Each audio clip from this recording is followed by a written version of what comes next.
June is Pride Month on The Experience, and we're celebrating our friends in the LGBTQ plus community.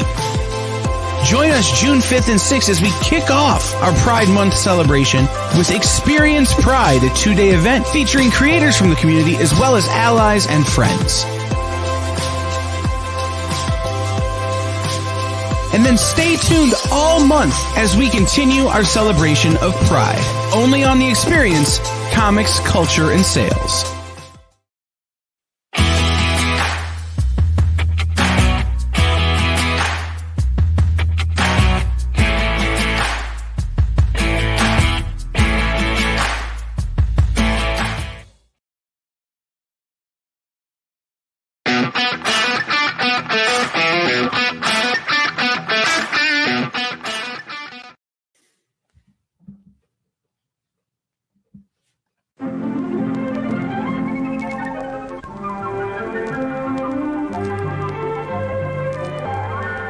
There's a town that lies nestled deep in the Appalachian Mountains in the great American state of Pennsylvania.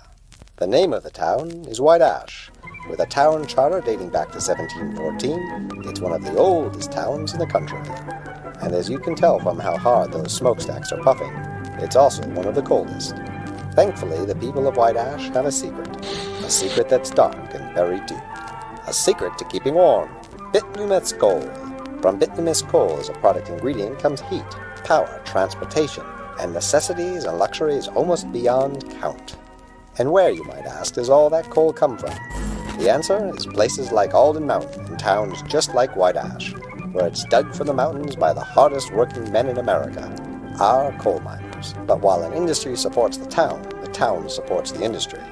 Here are two of White Ash's finest young entrepreneurs, Catlin and Kyle, owners of the Double K gas station. Coming or going, they'll get you there. But a town can't be all work and no play. Hello, Alec. Hello, Lillian. Where are you two kids going? Why, they're going to Sif's. Don't let its Nordic theme fool you. The most popular place in every American town is the local diner, and Sif's is no exception. Home to the world-famous Stack Attack, Sif's have been filling the bellies of White Ashians since 1895. Yes, White Ash, founded by men who came from the four corners of the earth, bringing with them innovation, can-do spirit, and dark, dark secrets.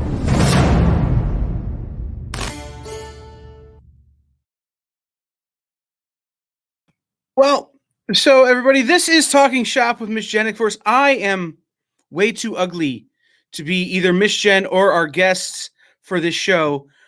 So I'm just here to fill in. I did all this research.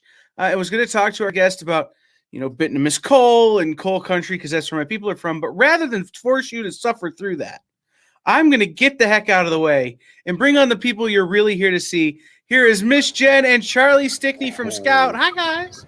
Hey. Hi, everybody. Thank you so much for your patience.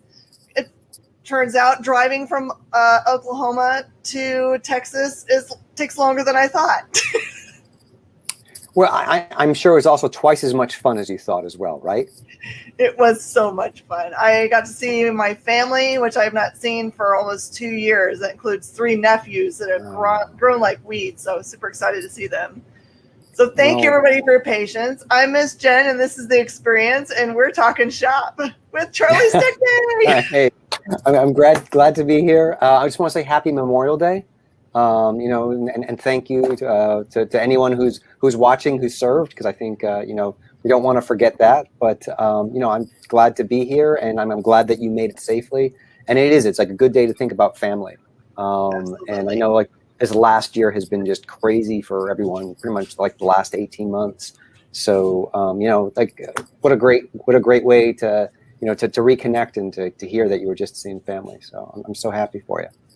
I know today is specifically for people that have given all for our country, and for that we are eternally grateful that people that give their family members, and we're supporters of family members that gave their lives. We're so thankful to all of you. And I'm just thinking about all the people that are kind of standing in the gap right now, even in non-traditional roles. Like when I went to go get my shots, it was all National Guardsmen. So it's like everyone's doing their part to get us through this, which is super wonderful.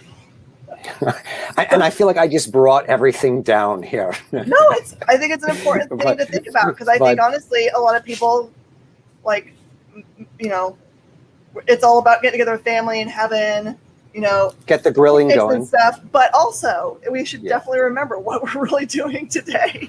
Right. So, right. But wow, that's really bright. Sorry, guys. That's all good. I'm really actually excited to be here, because I know this is part of a new standing spot that you're going to be doing with Scout creators.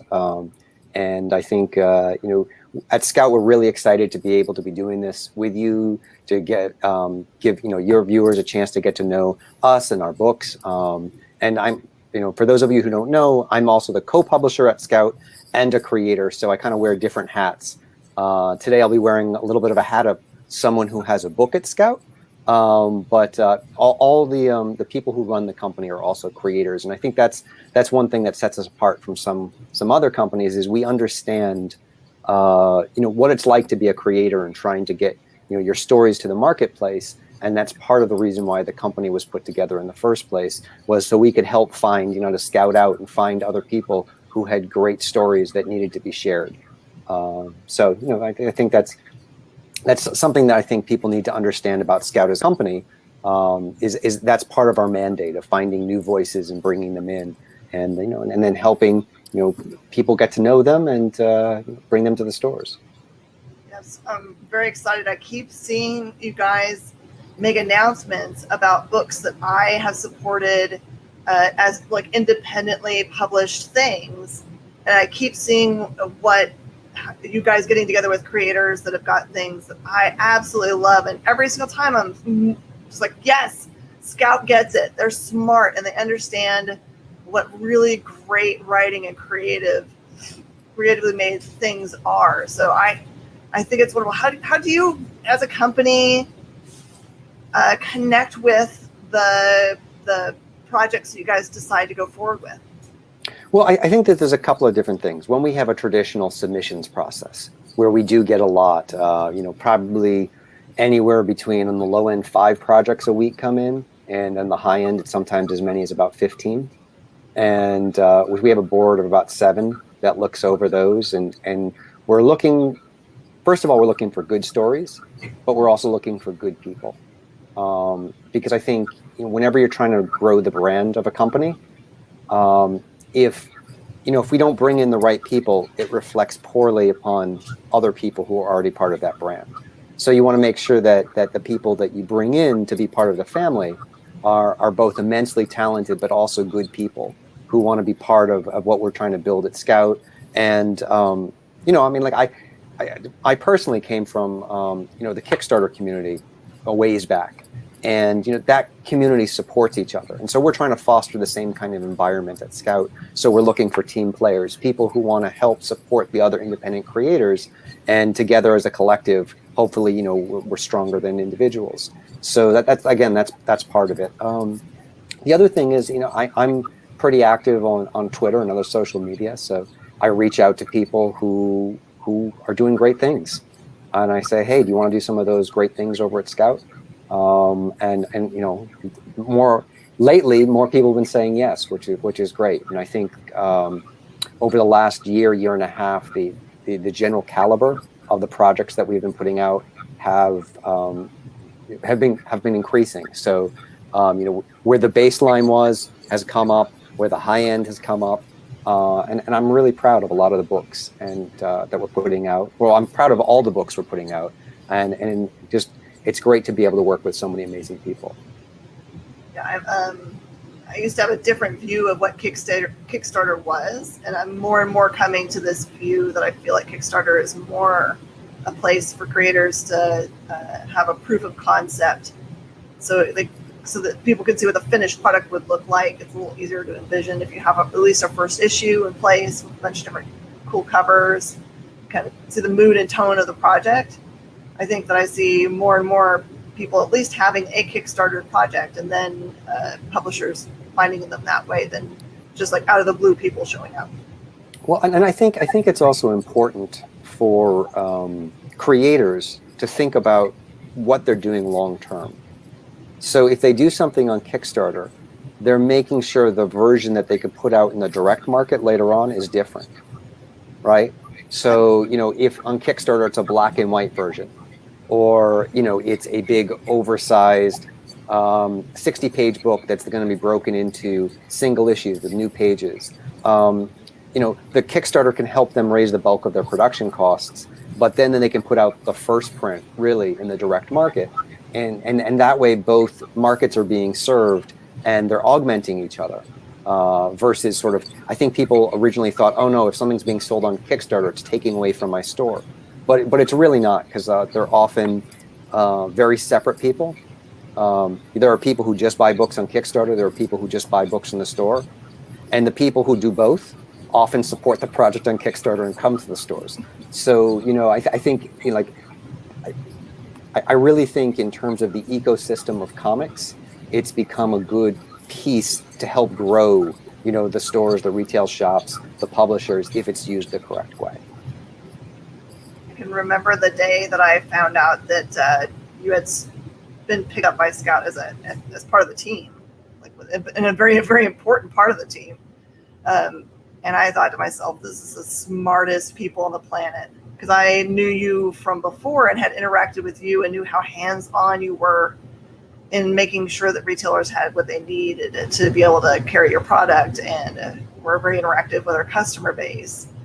And so I thought it was a perfect match for you guys. Well, thank you. For me, I've been building what I was doing. And then when I started talking to James and some of the other people at Scout, I started saying to them, hey, what if we also did this? And it became this back and forth conversation where I think we both realized that together, again, like I was saying before, we could build something even better than me kind of just being a creator who is augmenting his brand there. Together, we could, grow the company. So it was really exciting for me to be asked to be part of it. And, so for the last year or so, it's been a really interesting journey to get to see this side of things, and and especially at this time, because I kind of came over just as the pandemic was hitting, and and stores were shutting down, and so at that time it was like, all right, we have this company that's done X in the past. How do we pivot and figure out how to do Y going forward? And so I think it was really good at that time to have, and also David Byrne, who I work with, who's amazing as well, to have some new voices in the company who could bring some new ideas in to sort of navigate this. And, this last year has been incredible for the growth of the company. And I really think also with our relationship with retailers across the country, who some are just hearing of us and others are now stocking more of our product. And we're looking for new ways to continue to support them going forward. Yes, and you guys do that so well as a company. It's there are a lot of them out there that do a great job, but I don't know that there are any as equal as you guys to giving retailers everything that they could possibly need to have your books be successful in their spaces. Yeah, well, we think about that. I think we all need to realize,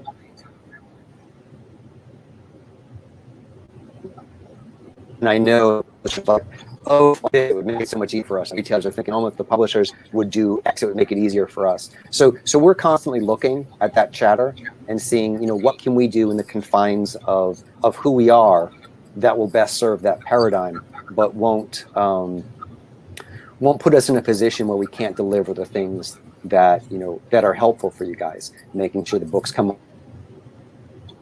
and making sure they keep coming. So yeah, no, it's like I think especially now, and with the way distribution keeps changing, going forward is a time that we all need to. And I know you particularly understand this.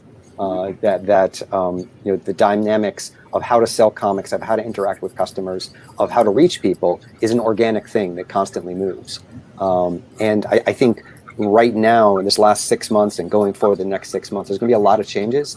And so I'm really glad that we have such a great relationship together. So two great companies can kind of find that path. Oh, I agree. I have to say, if I hadn't just listened to the White Ash commercial and then come on and talk to you, I wouldn't have known. Matter of fact, I was 10 minutes ago old when I realized that it's your voice on the commercial. Yes. From another day and another time, way back, I used to work in animation.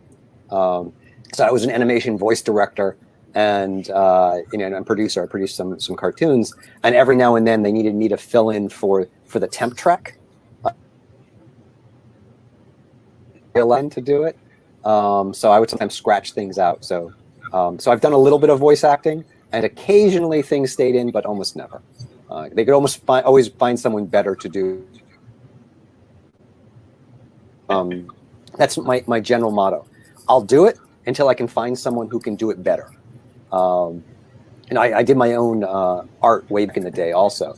I had a web cartoon that I drew, and when I was looking to do White Ash, I thought to myself, now you could do this, but you want people to buy it. So let's find someone who can do what you can do much better. And so that's how I found Connor, who's an amazing artist, and then Finn, the colorist, because again, they can do things that I can do at a level that people will pay for. So okay, you have to tell us what the name of this webcomic is and if we can still find it. So the name of the webcomic is Vince Germain, VinceGermain. He was an investigator of the strange, bizarre, and mundane. And the couple that are online with it, and I may bring it back one day when I'm retired and I have some time to play around with it. But there's a couple little things you can click through and look at, some samples of my art. Okay, so I feel like we're really on top of the next arc of White Ash. When does the next arc start? So this is the trade's finally coming out. We delayed that to be part of our Simon & Schuster launch. So we delayed that to be part of our Simon & Schuster launch. So that's coming out in August. At the same time, Scout's free comic book title will be White Ash. And there's a little bit of a preview for the next arc in that free comic book day bit. But the second arc of White Ash drops in November. And so that will be going forward, and that will be, right now it's looking at least seven more issues, but it might be 8. It depends on how I break it up. Still haven't decided how big 8 issues. But so we'll have that going forward. Connor is drawing that now. I'm really excited. I mean, like as I've told you in the past, it's a big story that is slated to go on forever. And then hopefully towards the end of next year, we're also going to have a White Ash spin-off story called Glarian, which is a bit of a prequel to White Ash. So, I'm looking to make sure that there's White Ash content, either the main story or one of these spin-off tales, kind of coming out consecutively. So there's lots of White Ash content filling up your shops and giving people plenty to read. Absolutely. And for you guys out there that like to collect just every bit of collectability that comes with any comic book that you love, there are some really unique things that Charlie has made over time that you can try to hunt down. They're going to be tough. There are like pins that you can collect that are part of a white ash focused. I think it was like a group, right? Yeah, what I try to do is sometimes I'll offer something like I said, I came from Kickstarter, so I'll create some exclusive rewards, and then I love to be able to share those with retailers as ways of of them having some extras to give to customers who come to their stores. And Jen, I'll make sure you can have. You just let me know how many trades you want, and I'll get you some book plates, signed book plates, and some. Yes. Yeah, I still have. Push that out a little bit to make them even extra special. I try to keep some white ash collectibles here to give as special presents for people that come on for the first time and enjoy watching us. So, hey, if it's your very first time to watch us on the experience, just let us know. Just poke on, just say, make a comment, say it's our first time, and I will dig out of my secret stash some white ash secret items that are probably Kickstarter items that you can't get anymore because Kickstarter's done, right? So it's like cool maps and postcards. That's right. Like what? All kinds of stuff. So I'm happy to do that for you guys. Yep. Okay, so yeah. like I said, I think. Well, I was just going to quickly say, I think. Sorry, we got a little delay. It's just like that's the kind of way that creators who have done Kickstarters can support the stores.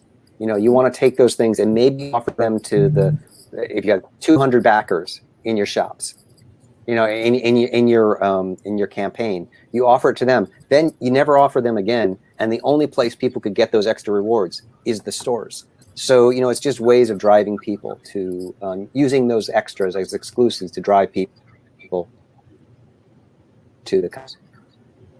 I know retailers love that for sure, to make it a little extra special to come in and get to see us face to face so we can recommend other things that might be related or get you signed up in your pull box for that title so you never ever miss it. Those are all really good ways. Okay, so the first arc of White Ash happens in White Ash. Do any arcs that are coming, do they take place outside of White Ash? Do we venture outside into the outside of the world that you've built? So the White Ash spin-off series, Glarian, takes place in New York City in the 1970s and also in Alfheim 3,000 years ago. So that the spin-off series takes there. In terms of main White Ash, eventually we will be leaving the town of White Ash, or some of the characters will, whether it's going to one of the other realms, the nine worlds through the tree, or some other places. There will be some of that, but this next arc is still centered in White Ash. The name of the comic is the town.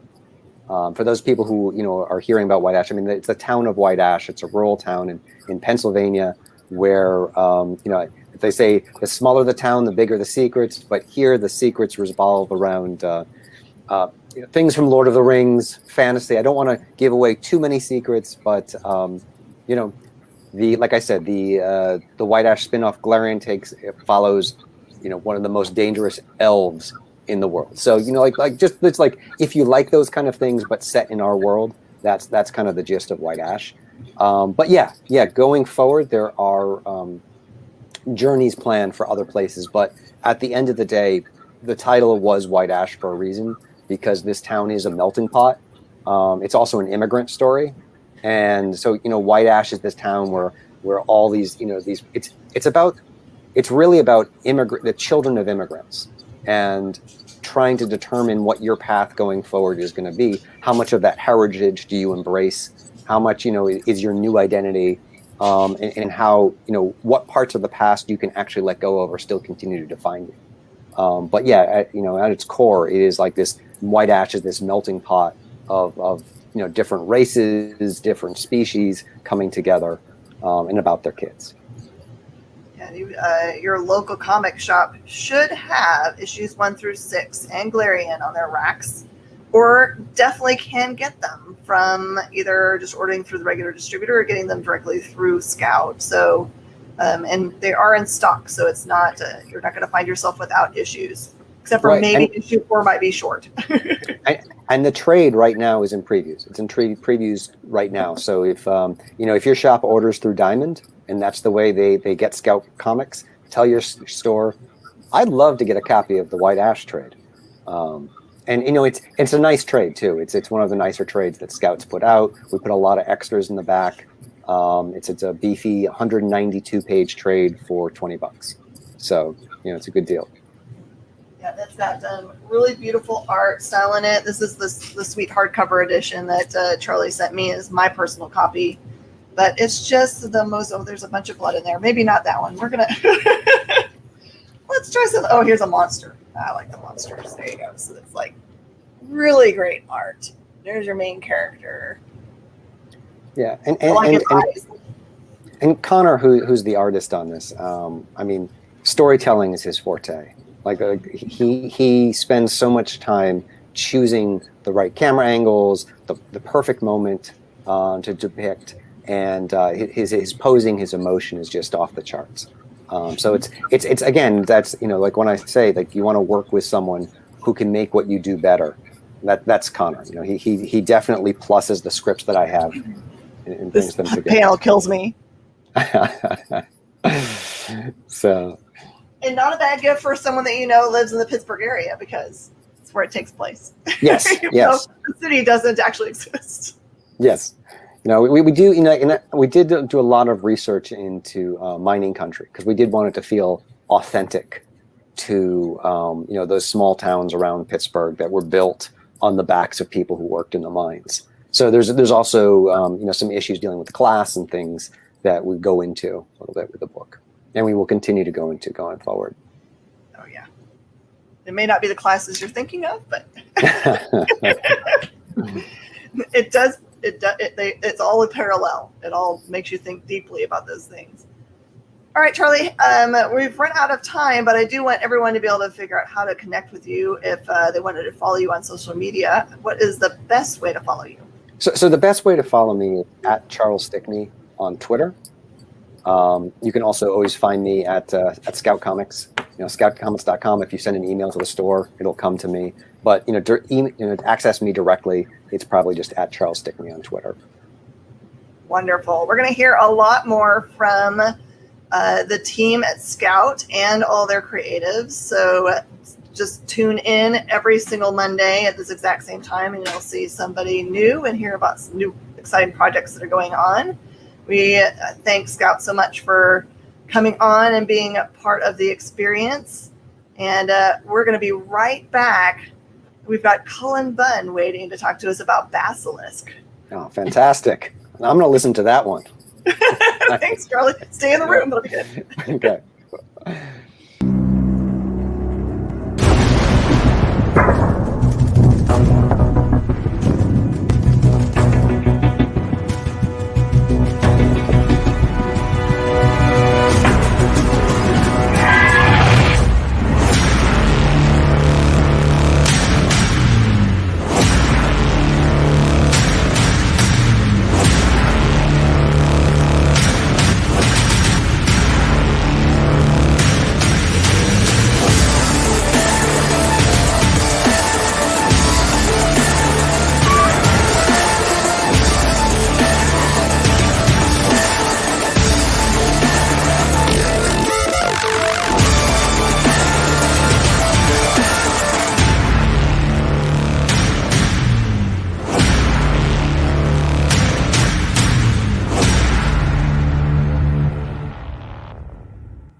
June is Pride Month on The Experience, and we're celebrating our friends in the LGBTQ plus community. Join us June 5th and 6th as we kick off our Pride Month celebration with Experience Pride, a 2-day event featuring creators from the community as well as allies and friends. And then stay tuned all month as we continue our celebration of Pride. Only on The Experience, Comics, Culture, and Sales.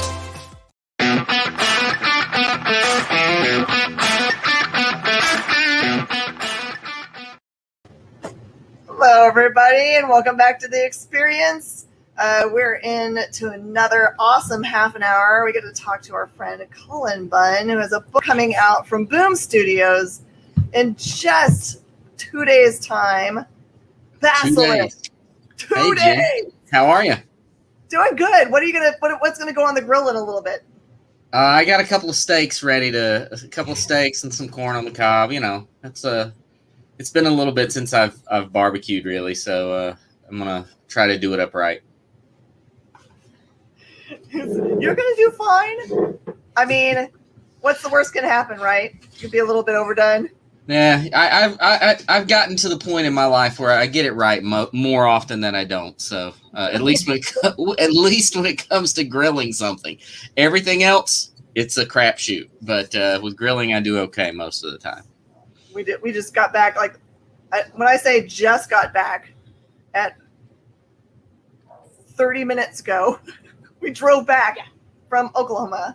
I went to go visit my nephews and my brother and sister-in-law. We rented a cabin, which was so funny because we wanted to go out and be in the middle of nature and run around the woods and do all this stuff, right? So part of that was right. It was a cabin. It was right up against the there was a big incline in the river down the bottom, but just outside the cabin in the backyard was this big sign that said no trespassing. So you couldn't go in the woods. Well, you could, but you don't know what you're getting into at that point. I mean, there's no telling. Every day as the sun went down, I think across the river there must have been like a retreat center or something with a youth group in it. It got louder and louder and louder and louder the closer we got to midnight. Or a cult. A youth group or a cult. You don't know. I heard no chanting. Well, all right. And then our next door neighbors had very colorful language. So it was interesting.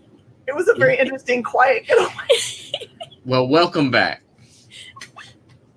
We were both in Oklahoma. So yeah, Beaver's Bend National Park. Plan where you stay carefully. Or just join the party and then you'll be okay, I guess. Right. The cult. Join the cult. They let you trespass all you want over their cult grounds. I'm just excited because I was bit by 0 mosquitoes or ticks as far as I can tell. Well, then you've won. You've succeeded. You've leveled up. It's because I have a very sweet husband who takes care of me, and every time I went anywhere into the outdoors, sprayed me down with DEET. So. I may still smell of DEET now. Well, it's smell-o-vision, everyone. Cullen, it's a necessity if you're out there anywhere near the woods. So, Cullen, is there ever a time other than right now when you're doing interviews that you aren't writing? Because I feel like every single week when I look up the possibilities of those people I can talk to, I'm like, and another #1 from Cullen Bunn. Do you ever not?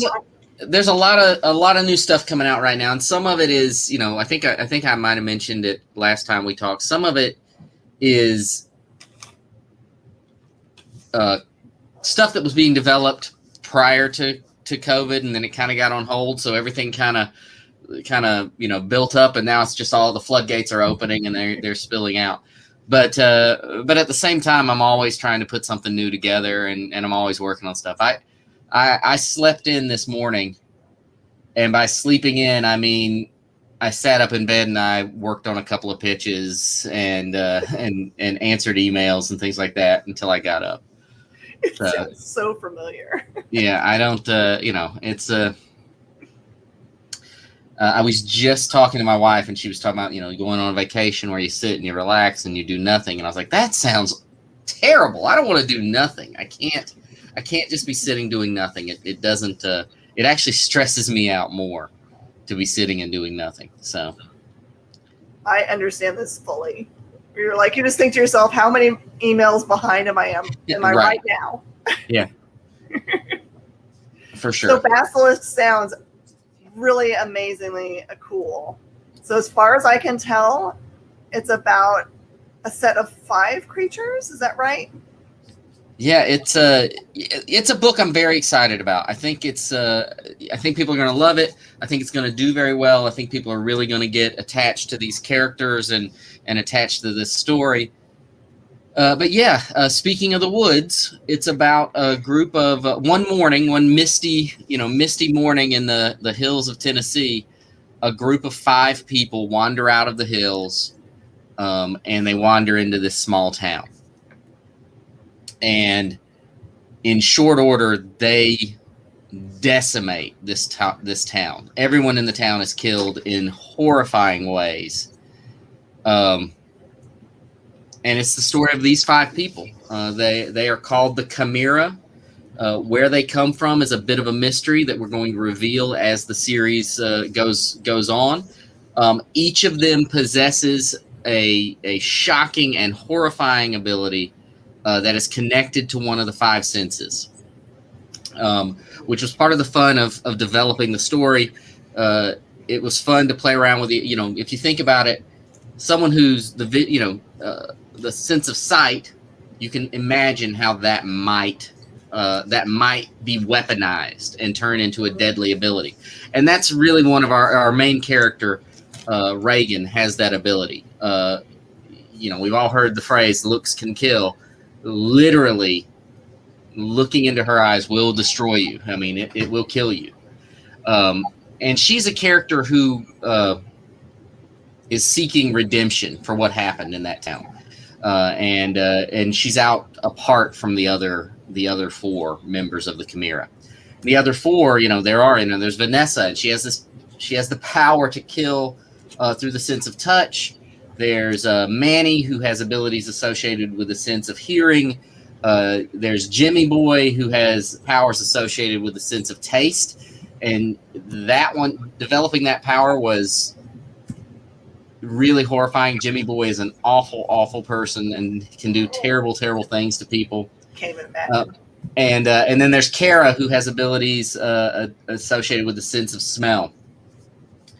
And they're not a nice group of people. There is another character named Hannah, who's just a person, just like you or me. She was not in the town when these 5 came down from the hills. And she is on a quest for vengeance. She's out to get revenge on these 5 characters. So it's a story a little bit about balancing redemption versus revenge, how both of those things can be very costly.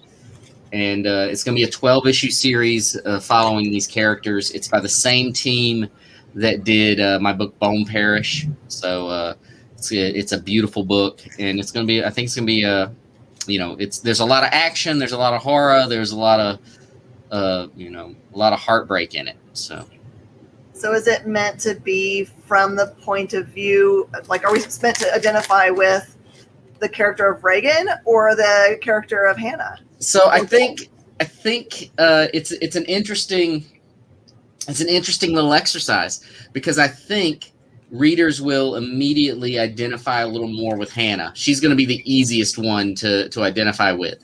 She's, something has been taken from her, and she is going to get revenge for that. And I think we can we'll all be able to identify with her anger. Reagan, though, is also a character I think people will identify with, because even though she was there when these 5 went into the town and terrible things happened, she's not necessarily as culpable. She definitely didn't. There's a point in the book where she said, "Well, the big difference is the other 4 enjoyed what happened. They liked what they did." So I think people will identify with her, but there are moments in the book where those allegiances and who you think you should be identifying with and who's right and who's wrong, I think will shift a little bit. And there'll be some moments where you can actually question, is Hannah in the right with what she's trying to do? Can Reagan be redeemed? And then is there any possibility of these other 4 members of the Chimera, is there any sense of redemption for those four. And I like the idea that readers are going to have to ask those questions as they go along. So it sounds very much that this is going to be like your good classic horror that you write. Yeah, it's it definitely has a lot of horror elements, and there's a big supernatural element to it, obviously. In a lot of ways, to me it feels more like a crime story maybe, or a story of an action an action revenge story. But there's definitely the Chimera obviously have some horrific means about them. So there's lots of that as well.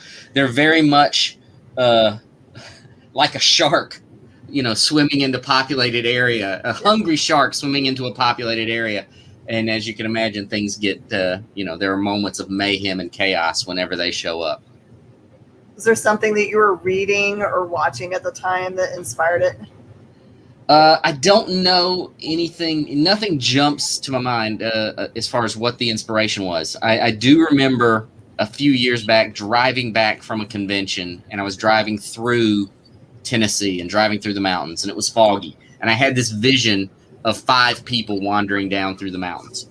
I didn't know what it meant at the time. I didn't know where I was going with it, but I made a mental note of it. And then that moment, that's really what kicked this story off. And then as far as how I came to this idea of the different powers that they had and the connection to the 5 senses, there is a reason for it, and it's connected to this bigger mystery.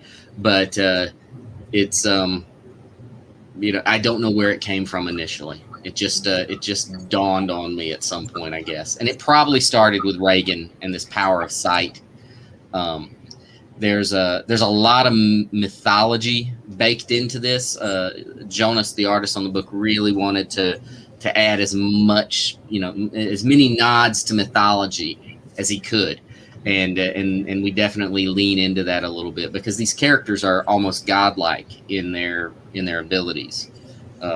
And Hannah is not that. She's just a normal person who is just really angry. What is the Chimera from? So the Chimera in mythology is just sort of I think Chimera is Greek, right? It's a creature that is a fusion of several other creatures and is greater than the sum of its parts.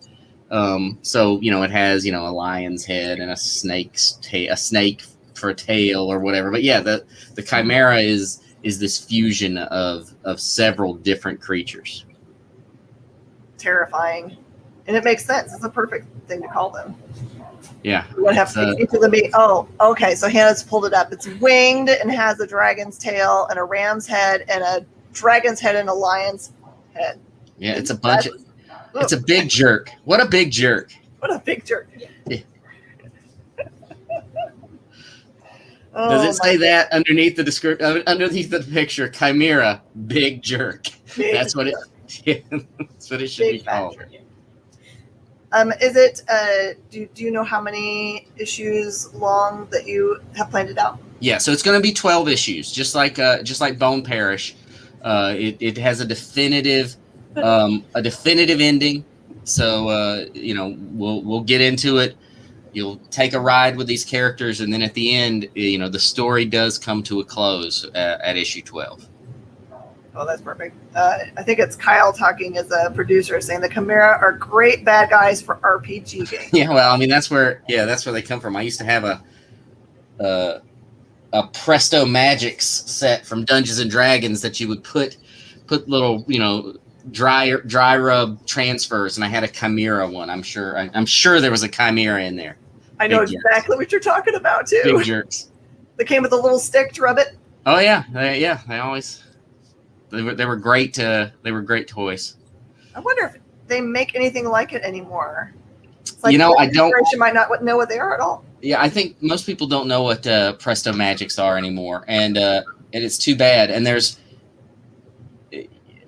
even a set that most people don't remember. No, actually, nobody remembers.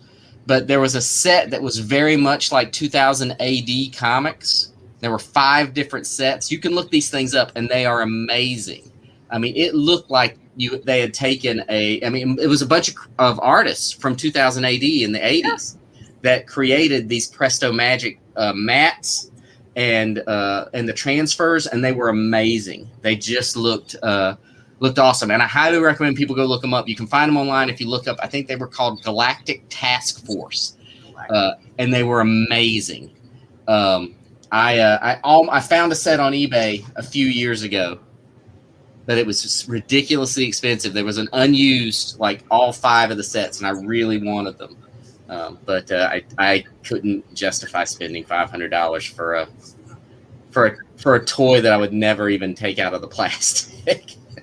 Someone needs to remanufacture those. If there's some way to get the license to do them, if the process is some kind of patented process. I can remember doing them, but not like I take the arms from one and the legs from another. I like put together my own creature instead of like just transfer the whole thing.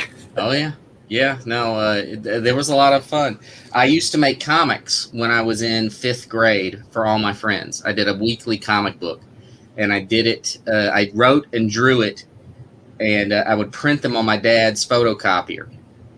And there was one issue where I decided to use a bunch of those Presto, those images from I think it was from one of those Galactic Task Force transfer sheets. But they all, when you photocopy them, they all look gray. They just look like So I wrote in that it was a Medusa, and she could bring her statues to life. So all the statues, all the transfers were statues. So yeah, there we go. I was making comics in 5th grade and stealing from the dry erase transfer people to, add to my art. Okay, please tell me that you have some of these creations still stashed somewhere, or have a friend that probably has it stashed somewhere. Sadly, I do not, and I've asked the friends that I used to give them to, and no one has them anymore. I don't have any of them, and I had to have done 15 or 16 of these things. And it was an ongoing, continuing story. It was awesome, but no, and it starred me and all my friends. We were all the main characters, but no, they no longer exist as far as I know. So there you go, the ultimate Cullen Bunn collectible. It is. I mean, I would, if someone ever showed up with one, I would probably offer them a great deal of money for it, because I would love to have them again, but no, they're gone. My parents didn't even save a copy. There's not even a chance it is in the attic and they forgot about it. No, not for my folks. It could be in a friend's attic, but chances are it was in a friend's trash can about 20 minutes after I gave it to them. And, so they're gone forever. In high school, for a little while, I had a spiral notebook that I would write like a chapter of a book every day, and then I'd read it to everyone right before we got on the bus. Like, how nerdy was that? It sounds like what school's about, man. That sounds like that was the real education right there. Maybe so. I wonder if I could find that. That would be funny. I would love to see what my high school self thought was good writing.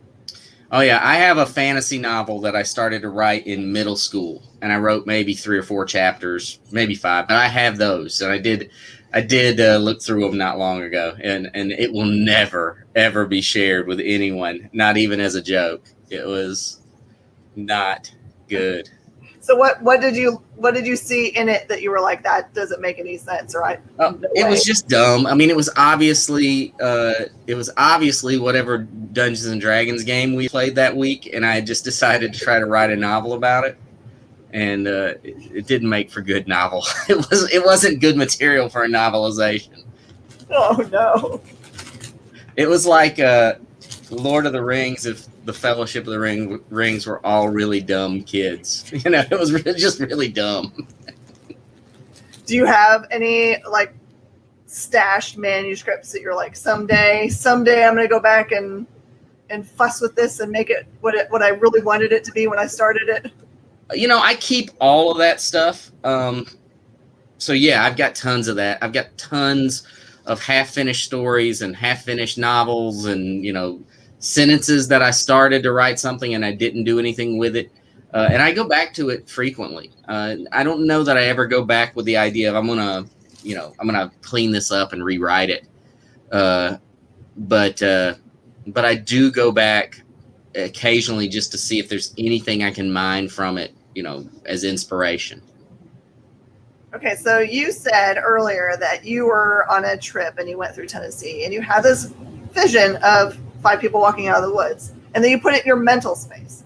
Yeah. I often have those kinds of inspirations, like that would be the most boss thing ever. I'm going to remember that because it's such a good idea. And then if you ask me a week later, what was that really cool idea I had? I have no idea. Do you write them down, or do you just really have really good memory? So I do usually write them down. I think someone somewhere, someone smarter than me said, if you don't remember them, it's probably not worth remembering.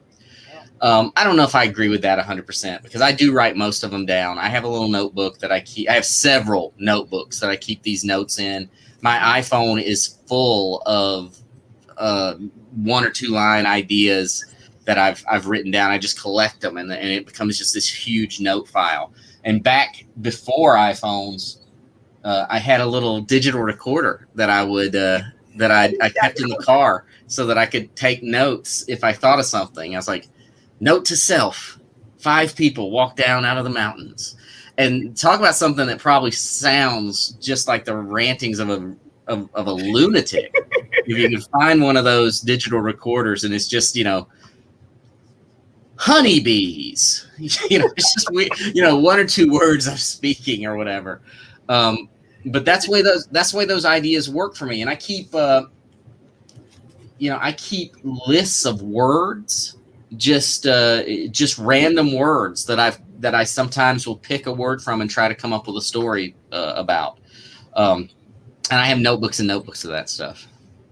Have you ever gone back to like your phone notes and read something you wrote and be like, I have no idea what that means? Oh yeah, all the time. Yeah, there's just the other day I looked at on my iPhone and I was like, what was what was happening when I took this note?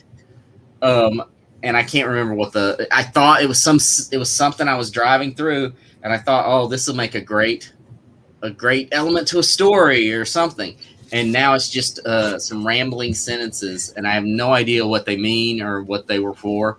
But it's something I saw while I was driving, and I dictated it into my phone so that I could always remember it because it was so vitally important. Maybe it'll come to you someday. That's so wonderful. Maybe. Yeah, it could. Christina Blanche, Dr. Blanche, says that she would read anything that you write. Well, that's very sweet. I'm going to publish that list of random nonsense. That'll be I'll just send that to the artist. Please draw this. And it's just a list of random stuff. And it'll look like some sort of fever dream comic. And it'll be awesome. Actually, now that I say that, I kind of like that idea. I do. I kind of think it would be great. Oh, like a Cullen Bunn inspires. Yeah, this nonsense fever dream. Yeah. Hannah, thank you, Christina. That means a lot. And also, we are a live audience show, so if you guys have any questions for Cullen, it's not just about me like digging into the deep dive, which I love doing all the time. With my nonsense the nonsense I keep on my phone. Okay, Christina's named your new book Random Nonsense. Thank you. That's exactly what it's called. Cullen Bunn's Random Nonsense. It's an anthology. An anthology. It has to be an anthology for sure. No, it has to be a continuity. It has to be all in one continuity. All this ridiculous stupid stuff. Stream of consciousness? Yeah. Stream of consciousness continuity. I think right, and each new stream of consciousness is the next story in the anthology. Sure. Yeah. I think that could work. I like that. I'm liking this idea the more we talk about it. I think I like it even more. But there has to be a part of your story that's you have to write a really short story in there about someone's foolhardy search for your lost works. Yes, that'll be the MacGuffin that drives the story forward. There we go. Where would they find it? We'd have to make up a good reason for where it would be found. I think we've already determined it's in the trash can in the 1980s. You got to go back and you got to time travel back to get it. So someone's digging through the landfill and it just happens to find that one bag. Maybe. It's all, and then they're like, who would ruin this good landfill by putting this junk in it? And they just burn it.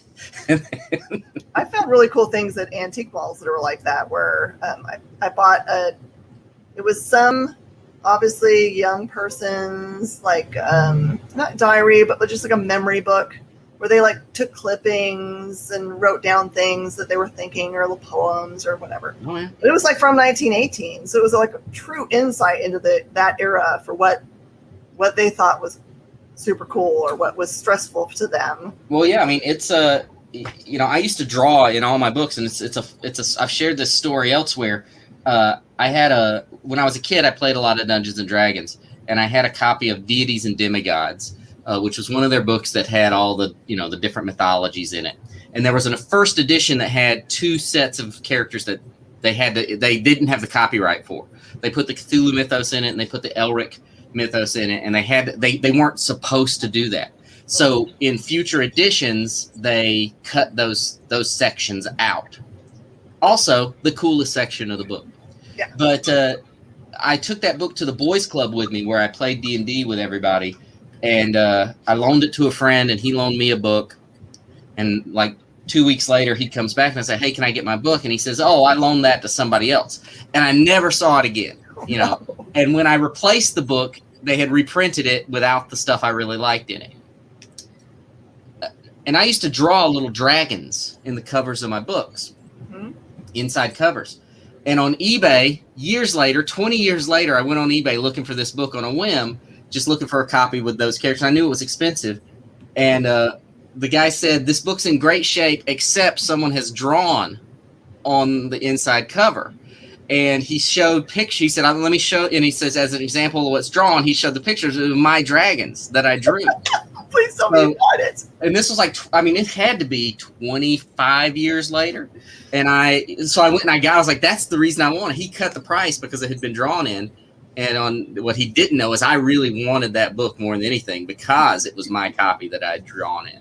So I was able to reclaim years later my book because of my dragons I drew in it. What is the likelihood that it would be on and available on the whim day that you went to go look for it?